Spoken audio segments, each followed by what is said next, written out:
people that say they want it. That's why I didn't print one for you or Mr. Roof. Okay. And I asked, and people didn't respond that I printed it. Okay. And I let her know today that I don't need it anymore. Yes, just to be on the safe side. Oh, okay. Yeah, So 'cause I she's asked. being- If people want it printed, that's fine, but I don't see any reason for the city to be wasting. Well, I didn't ask her to print it, but she was nice and printed it anyway. It's okay. If you don't want one, next time I might print one for you. I just wasn't sure. Huh? Yeah. Okay, so I won't print one for you. Moving forward. Satisfied for trees. Has everyone signed in who wants to speak? Oh, where's my pen? Interesting pen. Okay. I didn't realize until this morning that it was today. They sent it. No, I knew it was today. They didn't send out anything else. And I had been looking on the website for the agenda. All last week. No, I'll talk to you after. I didn't know this normally wasn't done, but I did a list for citizens that wanted to speak during Citizens to be Heard. Sounds good. Keep track. Well, just so, We don't do that. okay, Yeah, if people want to come up, they can raise their hand. We don't do lists here. okay. Yeah. I appreciate it, but yeah, that's not normal practice.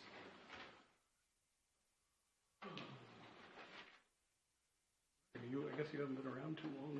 Yeah, we don't do that. We don't force people to sign where they live. We don't do that. We don't do it at council meetings. We've never done it with any other meetings. So. All right, let's see. What time is it? All right, let's see.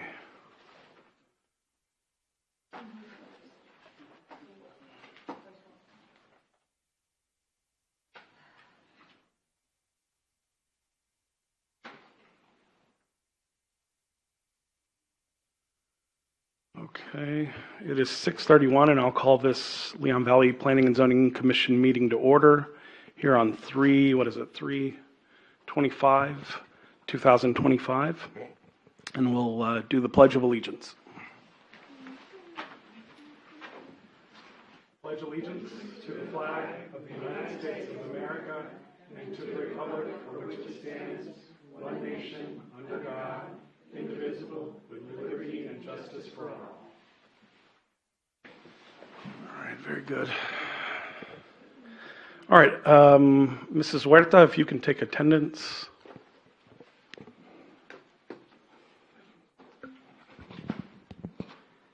Yes, Mr. Chairman, just to advise you, Commissioner Roof did state that she would not be here. That is your only absence because now you do have that other vacancy. So all the other members are present, so you do have quorum. Was there an email that was sent out to myself and you? Yeah, no, I think I forwarded it to you, Okay. but it was in the afternoon, so you may have not I think late we were afternoon. clear about absences and notifying the chair and you as well. Okay. All right, so we need to fill her spot temporarily, and then we have another permanent spot to fill. Okay. You want to go ahead and take roll? Commissioner Perry? Commissioner Martinez? Here. Commissioner Mata? Here. Commissioner Fernandez? Here. Commissioner Koger? Here. Commissioner Yarnell? And Commissioner Mersch. Yeah, I think we've made it clear our alternates are not commissioners. This is nothing personal. I don't know why we keep going there. We have seated members here, and if you want to take But since note of alternates, that's fine, but they're not commissioners. Okay, yeah. And I'm sorry, Commissioner Diaz, or alternate member Diaz. Yes. And so you do have a vacancy for the absence, and then the vacancy that we're going to address in the agenda. Okay. Very good. So, Mr. Diaz, I guess as first alternate, you would take Mrs. Roof's spot, and then we'll deal with filling the permanent role here on this agenda item, and then guess the second alternate would come up and fill that temporary spot.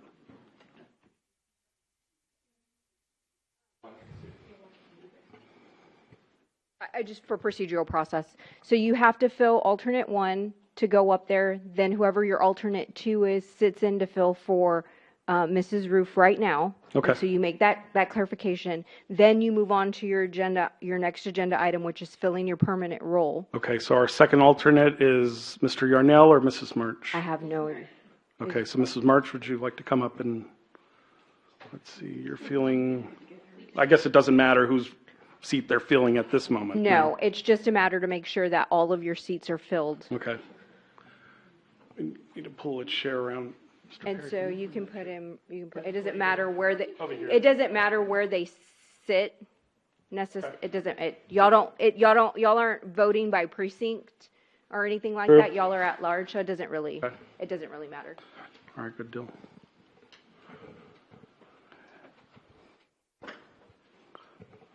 Now, does this, to fill the opening, the permanent opening, in the past, we haven't voted on it. The first alternate automatically fills that position. It's not so matter of, you can vote on it, but he may not want the spot. Then you move on to your second alternate. You need to make sure that he's willing to fill that seat. He Okay. may not be willing to take on Ms. Gomez's seat. You also have a commissioner that will be leaving in May as well, and so at some point you're going to have to fill her role as well. So, But that's not for us to fill. That would be council that no, fills those they vacancies. fill the alternates, but if you have an alternate 2, which would be Ms. Murr, so then it would divert to Olin, he would be next in line, and Okay. you would make the same request to him to fill that role. Okay. But for tonight's purposes, all you're doing is filling Ms. Gomez's, right? Ms. Gomez's seat? Yes. Ms. Gomez's seat. And so when you get to that agenda item, your first question is to Mr. Diaz whether or not he wants to fill that role. Okay. And if he can decline, and then it would move on to your next alternate, and therefore. Okay. All right. Discussion and so approval of meeting minutes. Discussion and action to consider approval of the February 25th minutes. We had a chance to look over that. Also, if you did not get Susanna's email this afternoon, she did forward you, one of your commissioners asked for several changes to your minutes. His email, and I responded to his email, was sent to the commission. And so essentially he asked for Ms. Gomez's comment where she noted that this was going to be, this was becoming hostile. Be noted in the minutes. I felt like it was taken out of context, so I put the transcript of what actually occurred. Okay. And there was a copy and paste of the transcript that I asked Susanna to place in the amended minutes. And so Sure. she can read those out loud to you if you haven't had a chance. Be happy to have them read out. Yeah.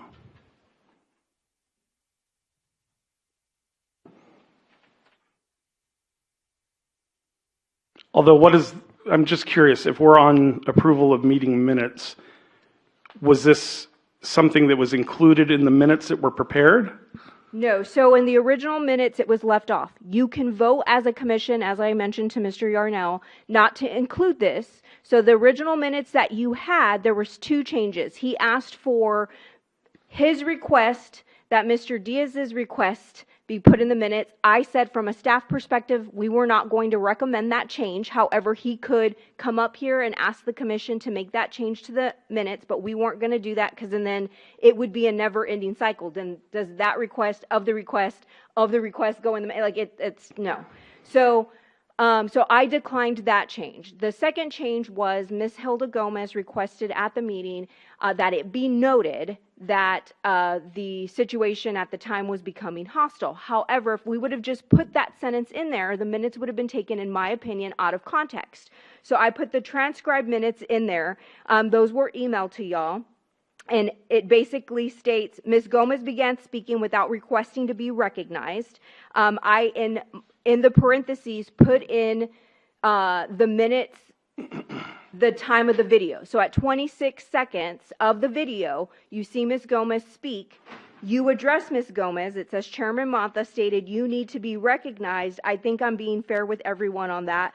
And then I just go on to basically transcribe the rest of that correspondence.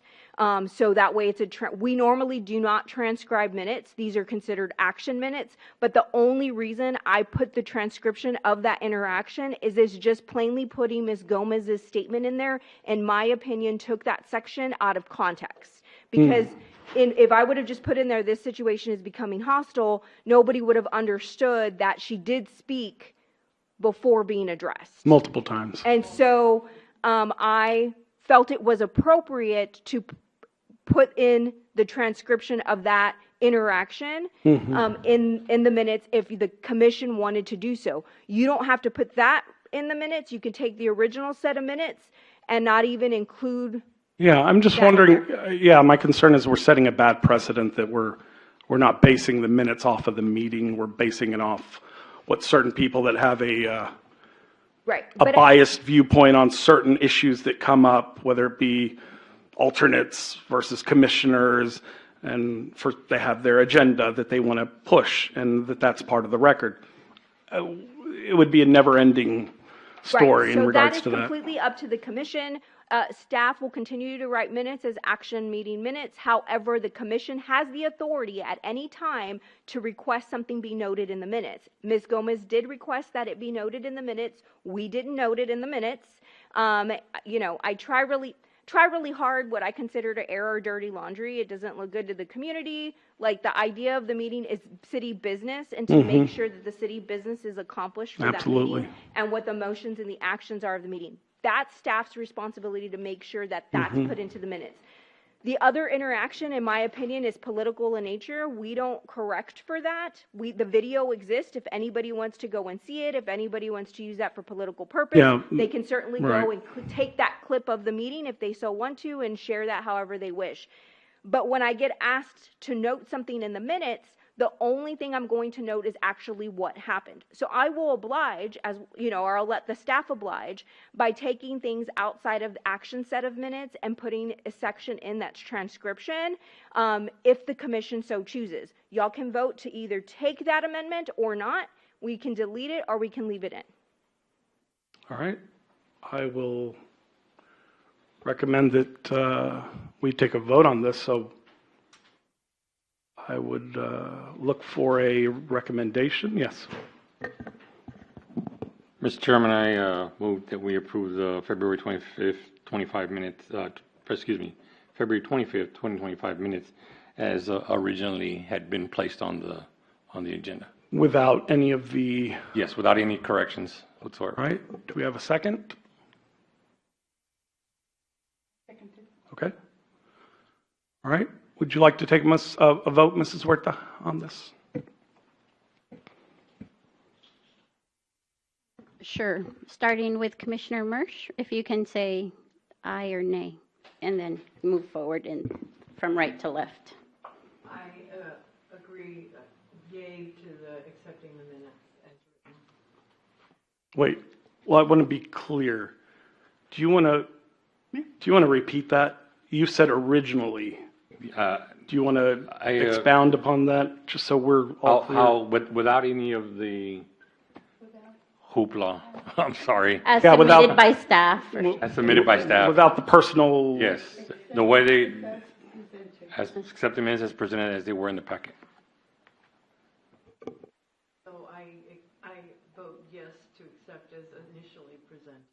Okay. I vote yes to accept as initially presented. Yes. Yes to Mr. Abraham Diaz's motion. Yes. I was not here on that day, but I vote yes to accept as originally written. Aye. Okay, that's 7-0. Okay. All right, so we will move on to new business, recommendation for appointment of new commissioners and alternates. Mrs. Huerta?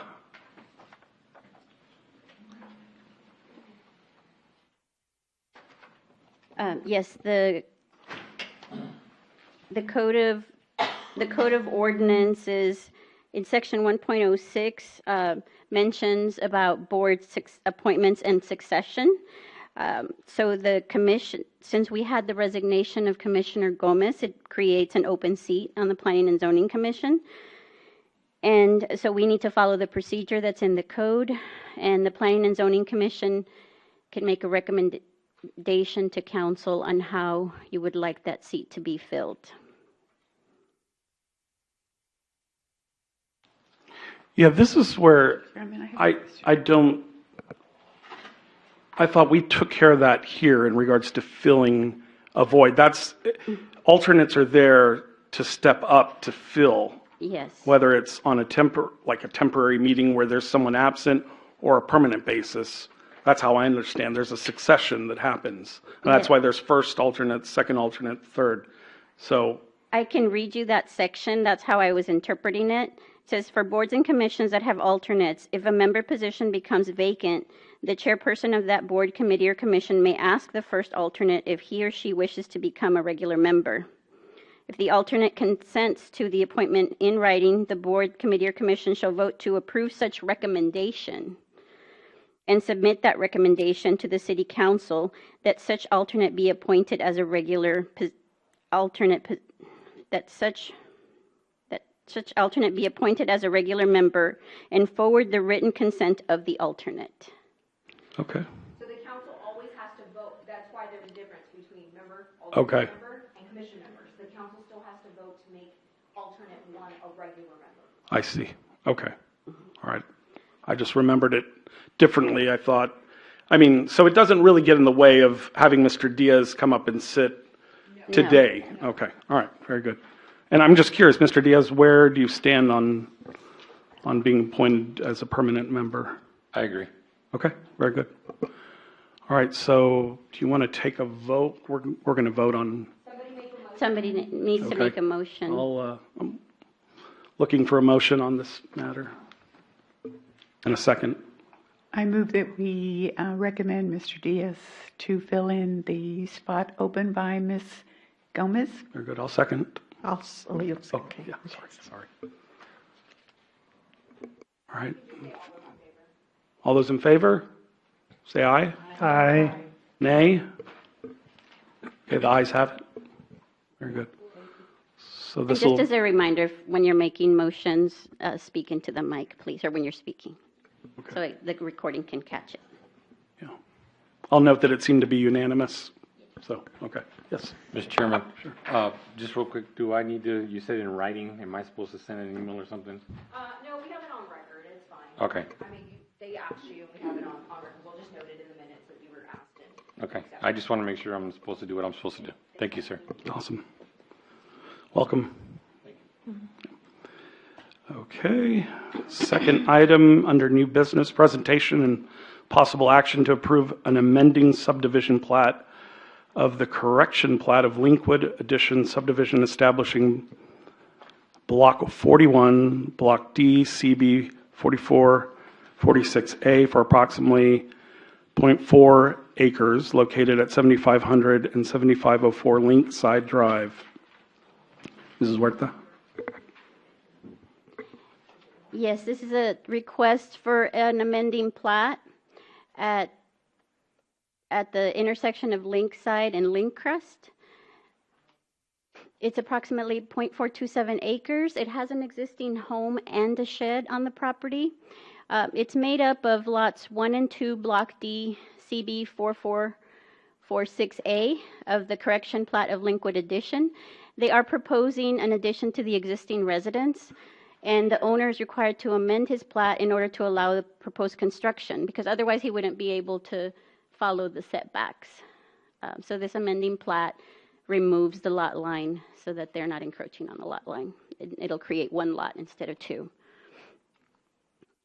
So it consists of 2 lots to be amended. On the first lot, there exists the residence.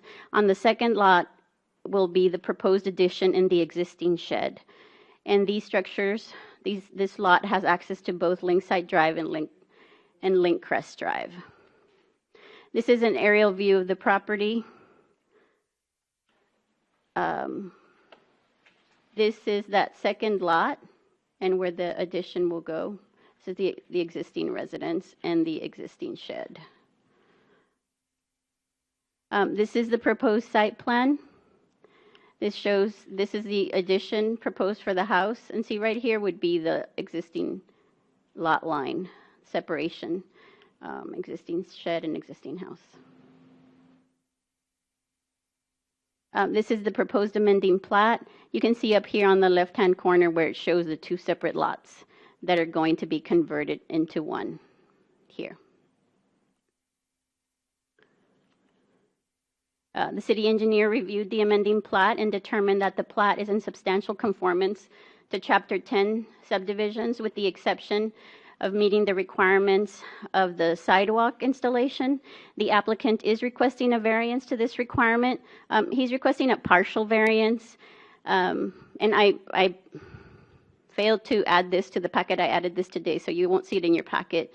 But this is where he's proposing to provide a sidewalk, where he's proposing a new driveway on the rear adjacent to the addition.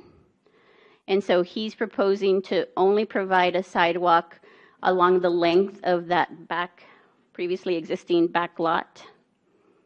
And he states that he has a hardship because of topography, and it would require a retaining wall if he did build that. That's his position. The owner has paid all fees associated with the application. The proposed addition will increase the property value and therefore increase the city's property tax base. Oops. That's all I have, unless you have any other questions. And I know the applicant's representative is also here.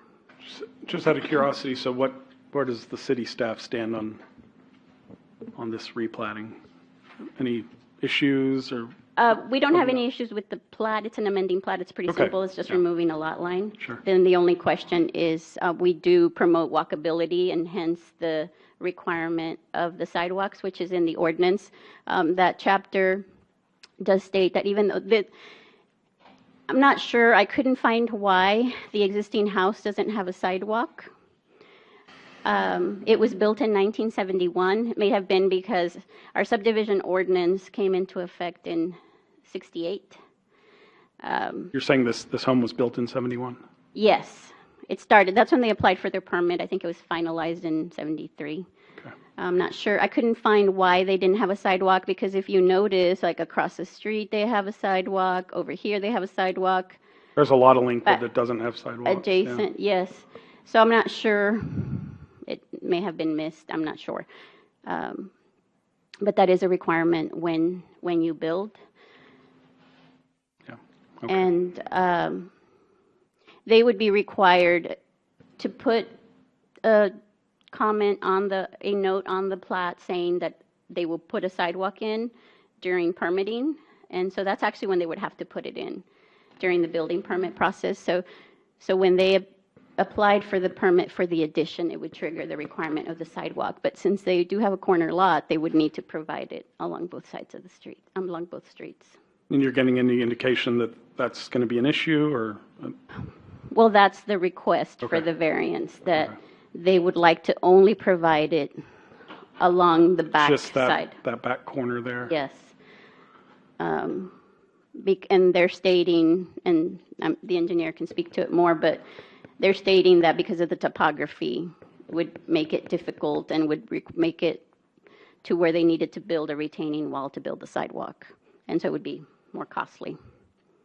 So that's what I was asking. Where does the city stand on that issue? Do we have, I didn't get a chance to go visit. So are you finding that that's do you think that's justified, the excuse for topography being an issue for adding the sidewalk? My understanding, and talking with our public works director, Ms. Moritz, she said other people have built a retaining wall to build the sidewalk. So it has been something that's been required of other property owners. And does it cost more? Yes, it costs more. And so then ultimately council will need to make the final decision on if they find just cause. Right. Okay. Very good. Mrs. March? I did drive by the property, and I understand that there's a little hill on front of the house, but I feel very strongly that whenever you make any improvements to a property, it needs to have sidewalks, and in my mind, it's even more critical for this location because it is on a corner, and it does impact the walkability of the neighborhood. And I did notice that there are some properties that don't have sidewalks, but there are also a number of properties that do. So I would recommend that the variance to not have to do a sidewalk is not approved, because I think anytime you improve a property, if it didn't have sidewalks then, it needs to have sidewalks now. Can you bring up that satellite photo again and maybe zoom out a bit? I don't have the ability No? to zoom out here, Okay. but there are, if you're looking for sidewalks, there's Yeah, there's some sidewalks here. There's, Adjacent to the rear, that property adjacent to the rear has sidewalks, and then on the next block, there's sidewalks there too. but along the end of that street, there are no sidewalks there, huh? Interesting. Okay. Mr. Perry? If the owner was required to put in sidewalks, would they be sidewalks similar to what we see where there's a strip of land between the sidewalk and the street, or could they be right up against the curb, which would be a little different? I'm not sure if they would be able to have it along the, it has to be, they typically are put in within the right-of-way, but not sure if they need to put it on the, I'd need to see what the requirement is per the code. They'll have to follow our design standards for the sidewalks. Okay. Mr. Yarnell?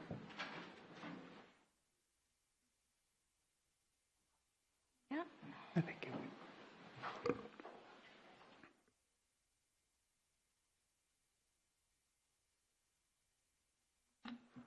Good evening, Chair and Commissioners. The house located behind this property, is that, say, 7417? 7508? No, 7407, the one behind. Where's our, that one right there? 7504. Okay, it has a sidewalk along this side of the property. So that this new sidewalk would meet that requirement of going across the alleyway and meeting the sidewalk that's already there. The question was asked about where would the sidewalk would be, across the street and down the street and on this side. Across the street, it's in the right-of-way about 3 feet away from the edge of the street. This one looks like it's pretty, well, you can't, that looks like a sidewalk there and it's right on the street. But that backs up to a commercial development, so that might have had something to do with that location. Well, I assume the right-of-way would be outside the perimeter of that red of the plat line, right? Yes. Okay. Right. Although I mean, having walked that neighborhood, the sidewalks there aren't too traditional. They do seem to be a little more narrow than normal, it seems. But anyways. Yeah, they're about it was about 2 foot wide or yeah, so, yeah. The reason that some have sidewalks and some don't, because some of the houses were platted before In the 70s. the ordinance was in effect, and the ordinance became effective, and one of the tools was requiring sidewalks in order to eventually have sidewalks around the entire area, the entire subdivision. And that's what this process is. And when the sidewalk he's asking for, as I understand it, is in this area here. That's not the rear of the property. That's the side of the property. His front door is right there, as I own it. There's the driveway goes into the house, into the garage. Okay. Appreciate it. I did a site review this afternoon, and they have a very nice looking place. Well, can I ask you and Mrs. March, so topographically, what would be the concerns from your perspective? Was there, I mean, I want to know honestly, is there something that you think there is a slope on the yard here on both sides. Yeah. Yeah. So it probably would require a retaining wall, but that's the situation that's been there existing for years, and that's where the property was purchased. Okay, yes. So right around where their front sidewalk goes out to the street, there is a pretty strong hill right down to the street. So they've already got some steps right there to start the sidewalk. But in my mind, it isn't helpful for anybody to have these little isolated pieces of sidewalk unless we get a continuous sidewalk. And the fact that it's a hilly area means that the people are going to have to walk in the street, and that's going to be even more dangerous than if they would put the retaining wall and put the sidewalk there. And the fact that it's on a corner, and across from it is a commercial property, a restaurant or whatever, so there's a likelihood that people are going to be walking over to the Mexican restaurant across the street. So in my mind, it's a safety issue as much as an aesthetic issue, but I don't deny that there are other areas of the Linkwood subdivision that don't have sidewalks, but this one, I think the fact that it does have a steep incline going right down to the street makes it even more important in my mind to have that sidewalk so that you're not forcing people to walk out in the street, because this Link View or whatever that's by the restaurant, it goes out to Eckert Road, and so there's some pretty good traffic that comes in on there also. Chair Hamilton, I do have a question. Yeah, sure. And this is more from Ms. Huerta. I know that you mentioned the fact that Ms. Moritz has said that when this has come up in the past, people were asked to put up the retainer walls, and they did. Yes. Okay, I just wanted to clarify that. And then also just to point out, the applicant is also here. Yeah, I was wondering if they might want to address Yes. these concerns. Please come forward. Yeah. Just real quick, Mr. Chairman, I was just understanding that the business at hand is to amend the subdivision plat, nothing to do with the variance. So Good. variance has to be done That's- through council. That's a good point, So right? we're talking about a variance that we have no We're- say-so to say anything in the. Yeah, right. This is just simply about the replatting. So no matter how we voted on the platting, it would still, Well, you Go to can council. vote to recommend approval of the plat with or without recommending see. the variance. okay, all right. Thank you. Good evening. I'm Tyler Mills, Myers Engineering and Surveying. We're the engineer of record on the plat.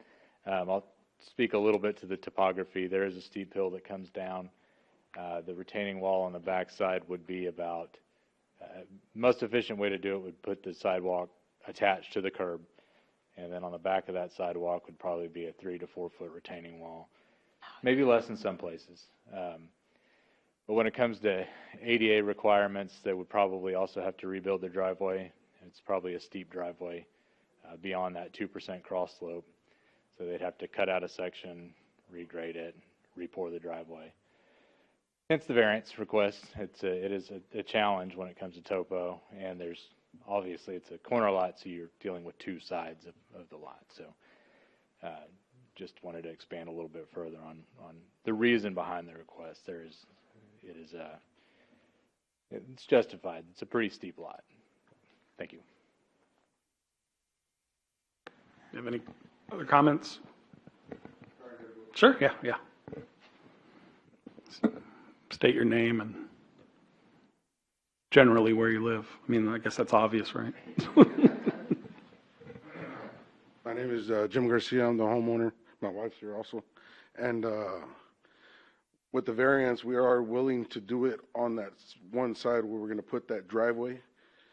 That's why we're doing it, because if we go all the way across and on the other side and with the retaining wall, it's just, we're taking away like all our budget to even upgrade our house or to bring property value up for more, taxes or whatever. So that's why we're willing to do that one section where the only building is going to happen. It's not going to happen where the house is currently or the other driveway.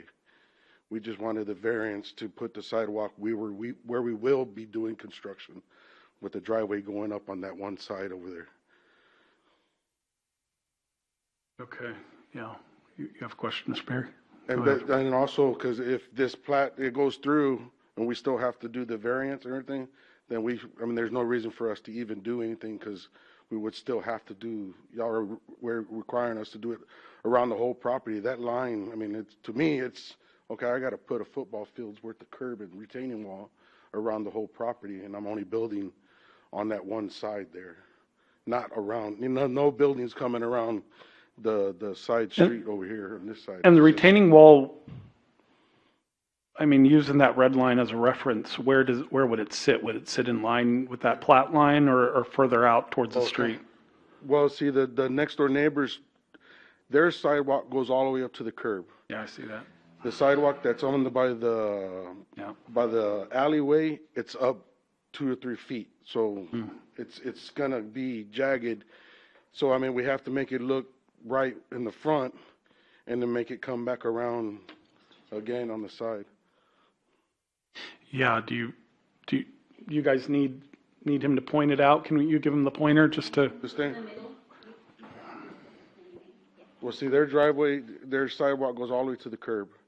So what I was asking for is to put a sidewalk there to the property line, to where the property line right now is between both properties. Right.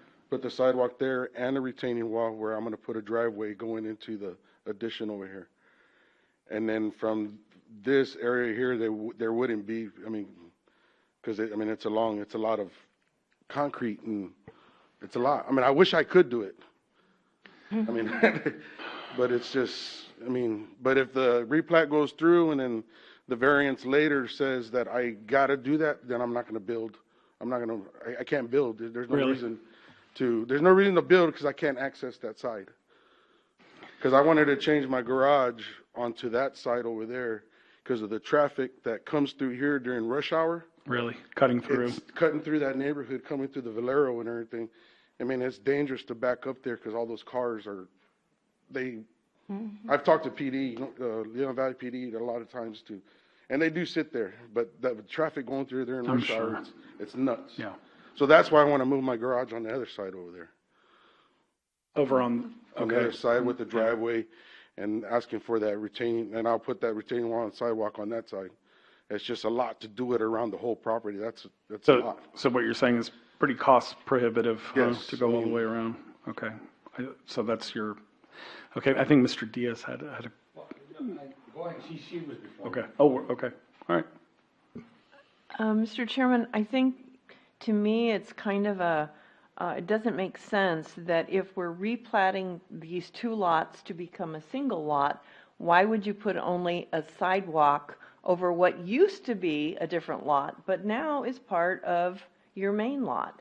So in my mind, at the very minimum, you would have to put a sidewalk all the way across the front of the house so that he can make his new driveway facing Link, whatever it is, Link side, and continue that sidewalk all the way to the curb at a very minimum. Even if he doesn't do a sidewalk on the busy street, which doesn't make sense, but I think it really doesn't make sense to put half of a sidewalk when you're asking to make these 2 lots a single lot by the replatting.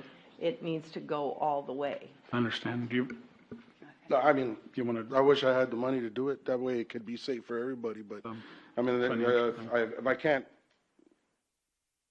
if they want to put sidewalks, then I'm not going to build. You understand whether we approve this with the recommendation of this, either way it's going to go to council, right? I'm not, so just wanted to point that out. So, yeah, Mr. Diaz. Mr. Chairman, I just want to make a comment. Sure. We give variances to developers, tree variances, a whole bunch of stuff so that they maximize their profit. I understand. And save money. Yeah. Why would we not do it to a citizen who's trying to maximize his living space for I'm not sure if you'll get an argument from me, but I just wanted to make that comment. Okay. We I give variances to developers. I understand. Let's see. It is. Thank you. Are we good? Thank you, sir. Are we good here? I'm going to open up the public portion of this meeting. It is 7:09, and I'll open up this portion of the meeting. Sir, do you have a question or comment? Does the city have any assistance for him? I mean, it's obviously there's help with the beautification of the area. It's, I mean, you know, there's a project that's going to happen. Eventually, you guys probably would do that. So I think that's more of a question for council. Like, if this moves forward and it goes to council, that would be a meeting to go to and ask the elected officials. We're appointed commissioners, so not really our purview there. So, okay. Any other questions, comments? It's the public portion, so no? Okay. So it is, oh, okay, Mr. Yarnell?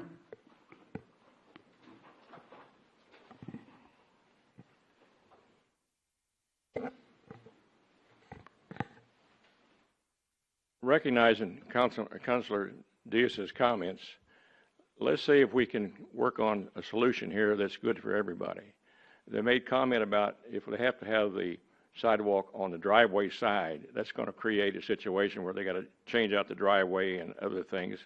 Plus, that's seems to be a steeper side of the property, or as steep.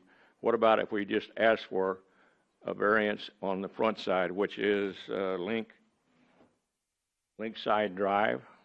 I assume the front side is where we see the sidewalk, the porch. That's the front where you see the little sidewalk goes out to the street. That's the front part of and he's moving his garage around where it's going to be safer for him. That makes sense. I agree. So let's see if we can kind of compromise here and help him get a solution. All right, very good. Any other comments? All right, it is 7:11, and I'll close the public portion. All right, I'll entertain a motion. Mr. Chairman? Unless anyone has a comment or question. Yeah, okay. Mr. Chairman, I'd like to make a motion to approve the amended subdivision plat as written here in the minutes, in the agenda, without any of the variances, and then I'll allow council to handle that part of it. Okay, I'll, looking for a second. Was there something you wanted to add? Yes, I just wanted, if it could be, the motion could be made a little bit more clear as to if he's recommending for the variance or not, or. Do we need that? Is that according to the agenda? I said to approve. Oh. I make a motion to approve the amended subdivision plat of the correction plat of Linkwood Addition subdivision established block 41, block D, CB 4446A for approximately 0.427 acres located at 7500 and 7504 Linkwood Drive without any of the variances.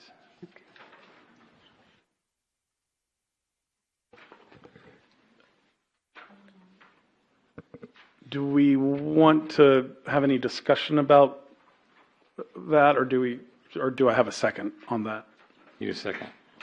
I'd like to make a second that we approve the replatting, but we do not approve the variance for the sidewalk. Okay, but we have a motion already, standing motion, Well, he so we said need. with no variances, so I'm saying the same Well, thing. yeah, with but- different oh. Yeah, but You have to we second have mine. we have to vote on that. We need a second, and so So I you think we're have a jumping. motion, Yeah. and then so are you seconding I'm, his, I'm so just seconding- say second his I motion. second his, Mr. And then you take a vote on that motion. Diaz's Okay. motion. Okay. All right. Very good. All right, Mrs. Huerta, you want to take roll on this vote? Okay, let's start this time on the left side with Commissioner Diaz. Aye. Commissioner Koger, Aye. Commissioner Fernandez, Aye. Yay. Aye. Aye. Aye. it passes unanimous. Okay. Very good. Thank you for coming, sir. Appreciate it. Let's see, and we'll move on to the third item here. Presentation, discussion, and public hearing to consider approval of a request to rezone approximately 6.8 acres of land from R1 Single Family Dwelling District to PDD with R3 Multiple Family Dwelling Base Zoning located at 6612 and 6618 Sawyer Road, more specifically described as Northwest 330-foot of lots 10, 11, 12, 13, and northeast 20-foot triangle of lot 10, and the southeast 400-foot lot 3, CB 5874. Mrs. Huerta. So I want to make a comment because there was a lot of questions talking about fire and fire hydrants and different things coming in.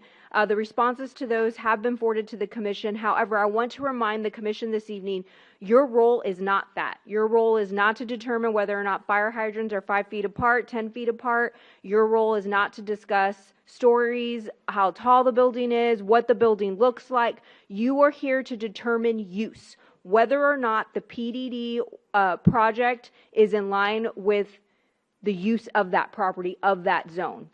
That's the discussion. You're not here to discuss fire code, not fire code. You're here to make a determination on whether or not the variances he's requesting, whether or not you recommend those variances or not, so you can approve or not approve the variances, and whether or not the use that he's trying to do is appropriate. Your role here is not to discuss fire code. That is not the commission's role. The commission's role is And to plus, I determine- understood from the last meeting that that was already taken to the fire chief, to the fire department. Correct. The fire chief Issues had with- no objections, but some of the commissioners took a deep dive into plans and wanting to know all of that. And so I'm more than happy to answer those questions. We can answer those questions I if just there don't are see that as our concerns role, for yeah. you. However, I'm trying to make sure that you stay in line with what your role is. Your statutory role, Your yeah. statutory role is to determine use of the property and whether or not you agree or disagree with the variances he is requesting. And so for each of the next 2 PDDs, you're going to determine whether or not it should be rezoned the way he's requesting it to be rezoned, and whether or not you agree or disagree with the variances he's requesting. Deep diving into how many fire hydrants, where the fire hydrants are, size of the street, that's code, that's staff, that's whether or not council's going to give those variances or not, but you can recommend or not recommend those variances. Anything outside of that is not the commission's role at this time. So Yeah, I just want to make that very clear. I appreciate that. I'd like us to stay in our lane and keep that in mind. Thank you. Okay, Mrs. Huerta? Or Mr. Shahadi, whatever. I'll present Okay. first, and All right. then we'll let him present. Okay, so this is a request for a PDD at 6612 and 6618 Sawyer Road. The purpose of this item is to consider a zone change request from R1 Single Family Dwelling District to PD Plan Development District with an R3 Multiple Family Dwelling District base zone. The proposal is for an apartment-style townhouse development, and they are requesting variances from Section 15.02.308 in the R3 Multiple Family Dwelling District. You're very familiar with what the purpose of the Plan Development District is from our code, stating the purposes to provide flexible and creative planning, to meet goals, objectives, and maps of the city's comprehensive plan, and to promote economic development, to promote compatibility with land uses, and to allow for innovative planning concepts. The variances that are being requested include lot regulation. They're asking for minimum unit size area after the first 3 units to be decreased from 1,200 square feet to 600 square feet. They are requesting a variance to the height, increasing it from 3 stories to 4 stories. Minimum parking spaces for 2-bedroom units to be decreased from minimum requirement of 2 to 1.5. They are also requesting to provide only 2 parking spaces for townhouses with more than 2 bedrooms. The code would require an additional parking space for each additional bedroom. And they are requesting to be exempt from minimum setbacks.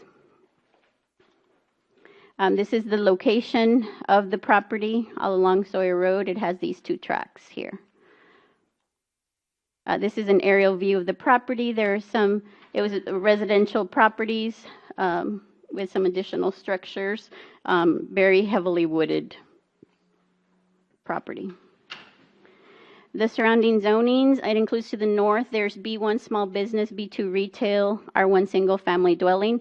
To the west, there's R1 and R3 multiple family dwelling. To the east, you have B1, B2, B3 commercial, and R1. And to the south, there's R1, R3, B2, and B3. This does show you the different zoning surroundings. The property is currently zoned R1 with B1 here, some B2, and B3 along this side towards Poss Road. This is the site plan that was provided. I know there may be, Mr. Shahadi might have some updates that were just provided right before 6 o'clock, but this is what staff had to go by to review. As far as staff comments, the proposed development will be located on one lot as opposed to multiple lots, which is what you would typically see for a townhouse development, so that's how it's different. Therefore, this project is designed more as a condominium development, which we find is suited in an R3 multiple family zoning district, which is the base zoning they're requesting. Staff does advise that the commission should ask for legal documentation for the condominium project to be placed as one of the conditions, if that is what is approved. Staff has concerns with the request of being exempt from minimum setback requirements. This property will need to be replatted prior to any redevelopment or construction. And the applicant is going to submit a variance for tree removal. And staff is asking that a survey be submitted with the variance, and we'll bring it forward as long as all the requirements are submitted.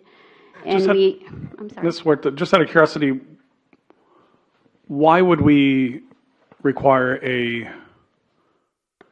tree study if he's already outlined what he plans to do in regards to?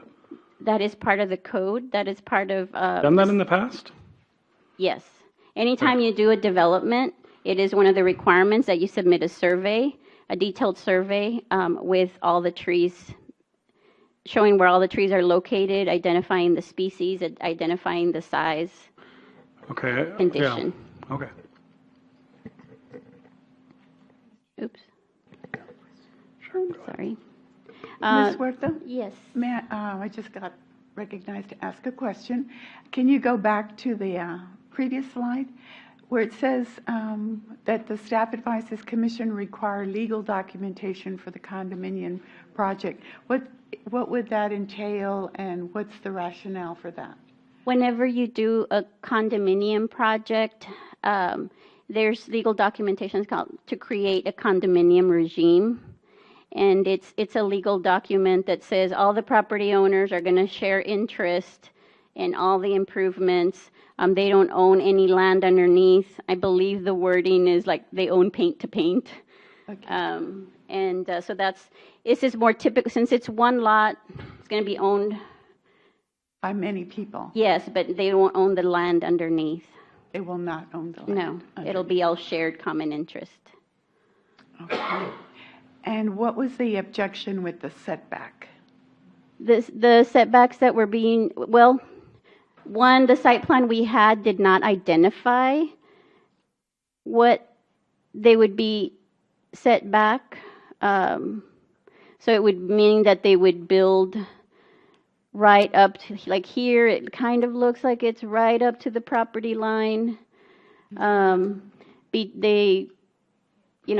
Usual distance between buildings. There's usually minimum requirements.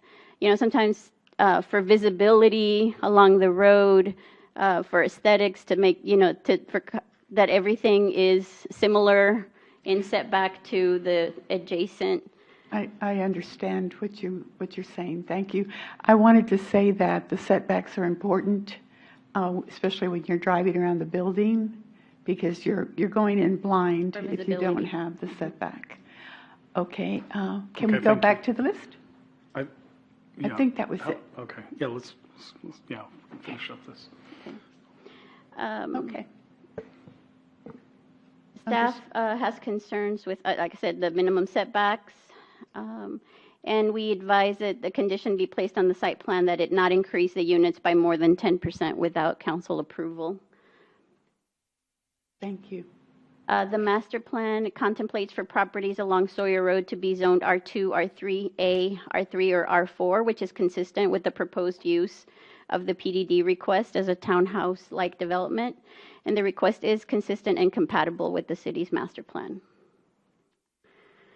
We did send out notification to 16 property owners within 200 feet. We did not receive any in favor. We received 1 in opposition and 3 undeliverable. Those 3 undeliverable all were to the property owner. I'm not sure if it's changed hands or not, but the ones that own the property.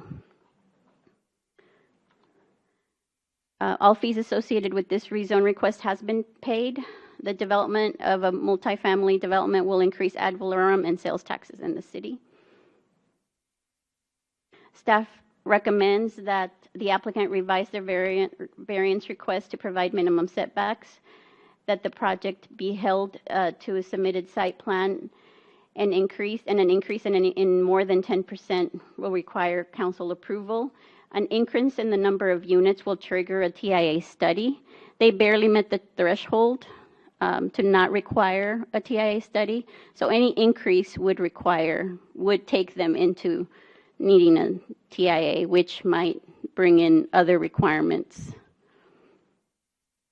The site plan should be revised to show information on number of units, number of parking spaces provided, the percentage of, I put open space, but landscaped areas, and minimum setbacks followed, and that condominium documents should be provided at platting. Oh, that was my last slide. I know the applicant is here and would like also to speak, or if you have any questions. No, if Mr. Shadi would like to come up to the lectern, that'd be great. Good evening. Good evening, Commission.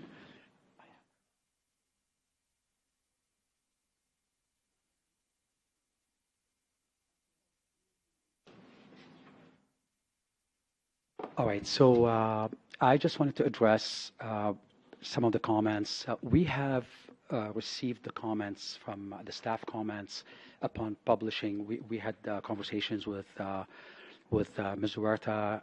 She's been very, very kind to work with. And we have heard the city engineer's comments as well as her comments. We also pulled up the comments from this particular presentation. It was published last Thursday. Is this okay now? Okay. Is this better? But you have if you want to, the little, the pointer? Yeah, the pointer. Yeah, thank you. All right, so I just wanted to make sure that I explain what happened since last Thursday, since the packet was published. So we looked at the packet, we looked at this presentation, and we thought we wanted to come in today with all the comments addressed. So we were hard at work. We got our engineers to work on the weekend. We worked on the weekend. We believe we have everything addressed. We uploaded everything to the system. We understand that you didn't have a chance to review it yet, of course. But what we've done is built this presentation here to show you exactly what we changed in terms of to address your comments. And effectively, everything will be highlighted really, really quick. It should be a very quick presentation. All right, so first, we have some of the neighbors, just so we can highlight what the property is. Everybody knows what that is. So we have some private residences here. There's a massive apartment complex here. Office, private residence that's on the side. This is the current state of the property. I want to take some pictures. I'm not sure if some of the neighbors have actually walked the property.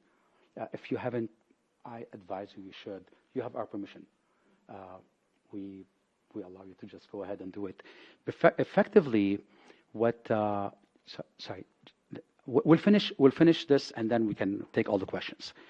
So this is all abandoned. Like, there are no windows. Obviously, there have been some homeless people, huge fire hazards everywhere. This is what it looks like on the inside. There's this hangar here. I believe this used to be The two brothers, they were passionate about aircraft. So they actually had a little bit of a landing strip. You'll see it on the property. And then they have a hangar. This is actually an aircraft hangar that has a whole bunch of nonsense in it. Absolute dump. Now, the interesting thing is this thing is sitting right next to these offices. And if you look outside, there's all this stuff that could literally explode. It's been sitting there for a long, long time. I'm sorry? Is that like an acetylene tank or I for don't welding? know. Or what There's a is that? whole bunch of that stuff. I don't know. Maybe they used to like weld or stuff like that. So, and this is all stuff that's abandoned. Now, if you actually walk the property, you'll see that there are. Sorry, let me just. If everything that you see here, we identified as bushes or fire hazard in all of these areas. So anyways, I invite you, for the neighbors, I invite you to just go walk the property. And you will see, when we walked it, we were like, oh my God. We're planning on, once all the stuff, if we have, if we're lucky enough to get the approvals, then we will go in and clean it up. And it'll have to be cleaned up very, very quickly. This is the original site plan that we submitted. It was high level, but then we got the comments. We thought we should just go ahead and revise it. And we ended up, so I will comment on the comments really quick. Definitely legal documentation, we'll be providing that upon platting. It's only fair. We've done it in the past. It's something that should be provided to allow council and the commission, upon approving the plat, to see what are the terms of the condominium that is being set up, the condominium regime that's being set up. We have addressed the setback requirements. We actually adjusted our requirements on that, so we're crystal clear on it. There was some confusion on the setback. Is it by unit or if the setback from the property line? So effectively, we dug a little bit deeper, and it's actually just from the property line. So some of our concerns originally were like I will explain it here in a second. I have put together something to explain why we requested it, why we were having some trouble with the setbacks. So the replat, yes. Process of tree removal variance, I will address that in a second. The staff advises adding the condition cannot increase. Yes, we're good with that. So the only issue where we initially thought we will have 175 units, we're actually dropping that number substantially. We opted, this was going to be a lot like the Barcelona setup. They have townhouses attached, but they're tiny little townhouses, and they have one single garage. We decided to do bigger townhouses with double garages in each one of them. They'll be beautiful. All right. So again, city engineers' comments were around parking, lot size, building height. I'll explain the height in a second. The fire lane. We addressed all of this. The only issue is the parking requirements. But for this particular plan, I believe we'll talk a little bit about why we're asking for the 1.5 and the 2. 1.5 for 2-bedroom. We're not going to have any 2 bedrooms, but to have 2 parking stalls for the 3-bedroom plus, because that's a standard. Otherwise, you're going to need a triple garage for every 3-bedroom house that exists. I don't know anybody who has that, right? So effectively, this is where the issue on the parking requirements is. All right, so we revised the plan. It looks different. What you will find here is that we have done a tree inventory, which is what we have done for all the previous 4 PDDs that we have done, and what Century Homes has done for the Senate. None of these PDDs have ever had, or any tree variances have ever had, a tree survey that was done. There was always a tree inventory with the specific GPS location of the trees that everybody wanted to keep. And because the idea of a tree survey is a very, very expensive proposition. And most municipalities would give you leeway on that. The City of Leon Valley has given us leeway, all the developers, not just me, across. Basically, it's been consistent since Brandon. Our first PDD was back in 2021. Brandon allowed the tree inventory at that point in time. We had Trilogy, the triangle. We had a tree inventory at that point in time as well. Brandon allowed it. Melinda allowed for the Good Samaritan property at Seneca West. That was the 27 acres. And then the city property and the Lubbock property, again, all of this was done with tree inventory, right? So honestly, I understand that's what the code says, and I know Ms. Huerta is doing her job, asking for it. So I 100%, it's just that we need the commission's. And I think that's why I brought that up to Mrs. Huerta earlier. My memory serves, if it serves me correctly, was that we didn't do a formal tree survey. There was never a formal tree Yeah. survey for any of the For PDDs, these even latest the one on Hebron. It developments, used to be yeah. called Post Landing. Then they turned it into Senna. If you look at that, we looked at all of this stuff. There was not one tree survey. There was tree inventories That's what I thought. that happened. So we hope that you treat this PDD the same as the other PDDs. What we've also done is we decided in the past we have one instance where we actually included, because a PDD is about including everything you need, all the variances to the code in one spot to allow to build the site plan, right? So what we decided to do is to include the tree variance also inside the PDD. So what we just uploaded was exactly that. So we uploaded, we updated the PDD project plan to have one sentence to say we have an exhibit that has our tree mitigation, and the whole PDD should be viewed in the same. I mean, it doesn't make sense for us to be getting a site plan approved without a tree variance that allows it to be built. So it's all got to go together, and that was a comment that Ms. Huerta put in her comments, that a tree variance would be required in order for the site plan to be built. So we thought this is something that must happen. It makes a lot of sense that it happens at the same time. So that's basically where we're at. So we're preserving, I'll show exactly what we're preserving. This site plan is pretty cool. We basically have a lot of green spaces. There are some big oak trees here, and we had the arborist go in and they assessed, they did the inventory of the whole property. We captured 4 or 5 large oak trees. And we have the exact GPS location. So we moved the buildings. This is the only thing we really did from the previous plan that you saw, is just shove the buildings sideways this way and this way to be able to allow to preserve those trees. And then we have a play area for the kids. We have an adult chill area. There's a dog park. We have a big swimming pool here between these buildings. We can actually, my thinking is to open it to the neighbors, the ones that are interested in joining. We can just allow them within a certain perimeter to come in and use the facilities. Zero issue with that. Barbecue area, etc. So there's 1 tree here, and there are 4 trees here, potentially 5 that we can save, big trees. So in terms of number of units, I believe we have here between 145 and 165. We believe we'll be closer to the 145 to 150, but just to be on the safe side. The odd thing here, and the setbacks, back to the setbacks, this is a front yard setback, but because, so we're building a sidewalk, you'll see there are sidewalk going right here, and we pointed at it. It'll be on the road, and basically the setback is about 5 feet. So that's from the property line.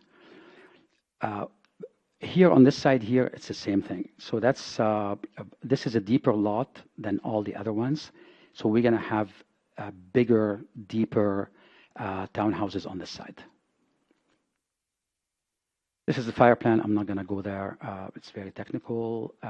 So what does a typical unit look like? I thought I would just explain from a parking situation that will address the parking comments.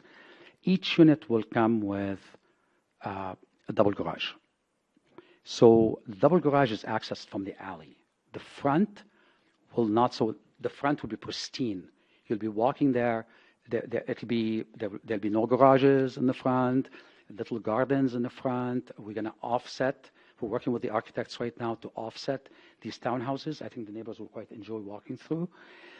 So this is the front, and we'll show it better. I asked the engineer to create this. So we have, second level is typical like your kitchen. So the first level is really being occupied by the garage and just a little bit of a living area. Really, it's going to be the kitchen, living area on the second level, bedrooms on the third level.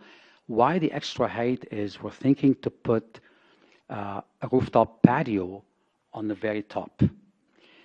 This is good because you're getting a small front yard. It allows, if somebody with children, to give them more space, controlled space. So that's the idea. This is a concept that was actually approved on the POS property, the next PDD that we're looking at.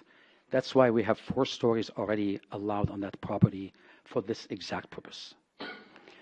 All right, so what does it look like? Typical block would look like this. There's some offset here. We have sidewalk 4 to 5 feet. You're going to have a private street between 26 feet and 30 feet.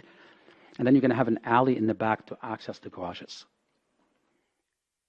So initially, and where staff and city engineer had an issue was, so this was what was submitted originally, is that we will have all setbacks will be removed, and that the minimum parking spaces for two bedrooms would be 1.5.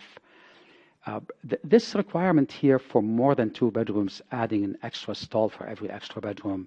So if somebody has, if a couple with 2 kids, you're going to need 3 parking stalls. I mean, the code doesn't make sense on that. It's extremely inconsistent with City of San Antonio, with all the other codes. It needs to be fixed. So that's what was asked. This is what we ended up doing. We set all the setbacks.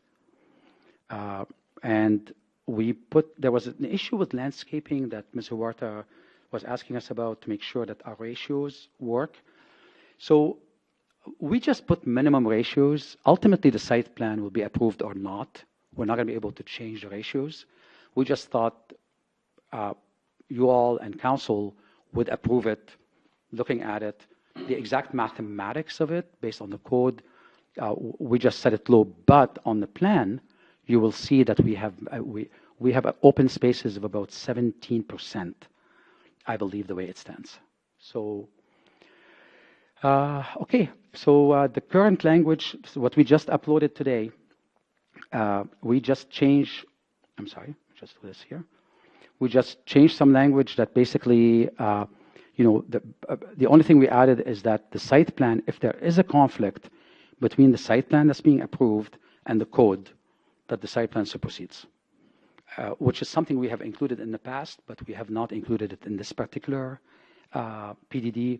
We were advised to just go ahead and do it, so we did that. And for the special provisions, we just added here that the number of units cannot exceed 165. And then we added that we're including our tree preservation mitigation plan as Exhibit J. So now this is what was changed at the end. And let me just do this here. This is from the City of San Antonio Code. If you look at table 526.3a, talks about multifamily being 1.5 parking stalls per unit, flat, regardless of the number of bedrooms. Just FYI. In fact, interestingly, they set the maximum vehicle space per unit. You cannot go over 2. I find this to be interesting because that goes directly against the code here, which says over 2 bedrooms, you need a stall for every single bedroom, which definitely needs to be fixed. This is the inventory. We have done the inventory. Yes, it's wooded on the one side, and there's literally like a racing track on the bottom part of the property.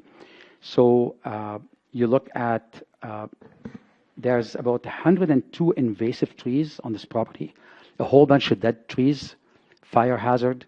There are only 25 native trees on the property, right? And if you look at what they are, they're mostly oak. There's some smaller oaks, a whole bunch of smaller ones. But there are 3, so we're basically keeping 2 of the 3 heritage trees. They are, so we're keeping the biggest, which is a 32-inch, the 24-inch, 20-inch, and 18, a 16, and a 12. And this is exactly where they're at. That's why we changed the plan to accommodate for that. And I think, so that's our tree preservation mitigation. We're asking basically that we will keep this, we will remove all the invasive trees, we will be replanting 210 trees on this property. And they will be native trees, just so we all know. And that's it. Would that be mainly in the detention area, or you mean interspersed throughout? Oh, no, let's talk about detention really quick, because, so if you look at detention, this property is pretty steep. It goes down steep, and we initially thought that our detention plan will just have a detention pond here, but we ended up requiring substantially more detention. So we allocated this area here as detention as well as this area, and we will have some underground detention under this street here, and underground detention under this street here. So no, we will not be, there are no trees on those detention areas. Okay. The way it stands right now. So they would be mainly in the public spaces, social spaces? Yeah, the trees are going to be like right in this area here. They're going to be facing the main road on Sawyer. Oh, I see. As well as here in the back. The idea is to preserve as many trees as we can throughout the construction process. We're not going to be taking one tree down that we don't have to take down, guaranteed. Mm-hmm. Any other questions on this? Appreciate your presentation. Questions, comments? Well, sir, we'll open up the public portion in just a couple of minutes. Yes, Mrs. Murch? I have a question about why you continue to call it a townhouse when you've already agreed that it's a condominium, and you said you would present the legal documents for a condominium. So why do you continue to use wording that says townhouse if it's all connected on one property? Okay, so the definition of a condominium is not an apartment building. You could be in a single family home and be in a condominium regime. That's so I could have 200 acres of land, build 3-acre lots, like single family homes on 3-acre lots, and still have a condominium regime. The condominium regime is saying that you are sharing in the maintenance of the property, the overall property, right? So a lot of people believe that condo immediately equals apartment. It's actually, it's not the case at all. So like in our world, we do condos all the time on single family homes because people, but that's the next level. This is not, back in Canada, they do it often, but here, you know, it's not common that people do it. However, it's very common for townhouses where you would have a shared responsibility. It's one lot. Obviously, you have your wall against the neighbor's wall. So as such, who's maintaining? There are actually townhouse setups where you own your land. You will own half the wall with your neighbor all the way to the other half of the wall. You can do that. But it's extremely complicated from a platting perspective and from an ownership perspective. The way this is done is you can insure the whole thing as one property, and the condominium association generally takes care of everything that's on the outside, so all the maintenance. But you own your townhouse. It is a townhouse. Does that answer your question? Not exactly, but well, if you want to look up, so the concept of the basically, condo, in my mind, it's that you're owning, if a townhouse, you're owning the land underneath your house. You may be connected to walls, but you're owning the land. This, you're only owning the walls that you're in, and somebody else owns the property beneath you, but you have to have somebody else. An you own it with organization. everybody else. You own it with everybody else. But you have to have an organization to coordinate the maintenance and the upkeep and all of that, because you've got to have some kind of an HOA or condo board or Condo board, something that's exactly that what it runs the organization of a condominium. Whereas a townhouse, in my mind, it's just a very small house, very close next to your neighbor and that type of thing. And it's usually multiple stories. I will let Mr. Huerta also comment on this, but I can tell you these days, because of the transition and the design of a townhouse, it's been that's probably the struggle why they recommended. We didn't come in saying we wanted an R3 on this property. It was actually the city engineer, I believe, and staff that said, let's not call it townhouse, because the code is evolving to keep up with what's going on right now. And townhouses, this is the definition of a townhouse. It's no longer, having 20 foot in the front and 20 foot in the back. And townhouses now are small. They're designed for high density. Please. Yeah, let's move on. Anyone else have any questions here? I don't know that we want to go down the road of semantics here. Yes. They had it on that side. I'd like to make a motion that we approve this as being presented. If you can hold on to that, I think we need to open up the public portion of this meeting. Okay. So I appreciate that. It is 7. Then I have a question. You have a question? Yes, sir. Why don't you go ahead and ask that question, then we'll open it up here. Ms. Shadi, can you go back to the parking space garage slide?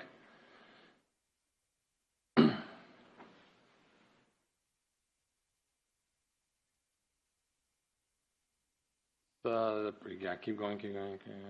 There, the double garage door. So 2 cars can fit into that 19 by 20 area. Am I correct? What size vehicles is that? Well, let me You're in tell you. Oh, I know I'm in Texas. Trust me. So I drive a bigger vehicle. If I own an F-150 and my wife owns an F-150, will we both fit in there? Yes. Really? Yes, tight. Okay. That's regulation. Maybe not an F-250. That's actually standard. Just so if I can't fit, because in my garage I can't put my truck and I can't put my wife's car at the same time. I can't open the door. So you have that problem in a single if that's family home. the case here, where would that other car park? Well, so we have parking. Let me just go back here. You will see right here. So we have a whole bunch of parking here. We have a whole bunch of parking here. We have a whole bunch of parking here.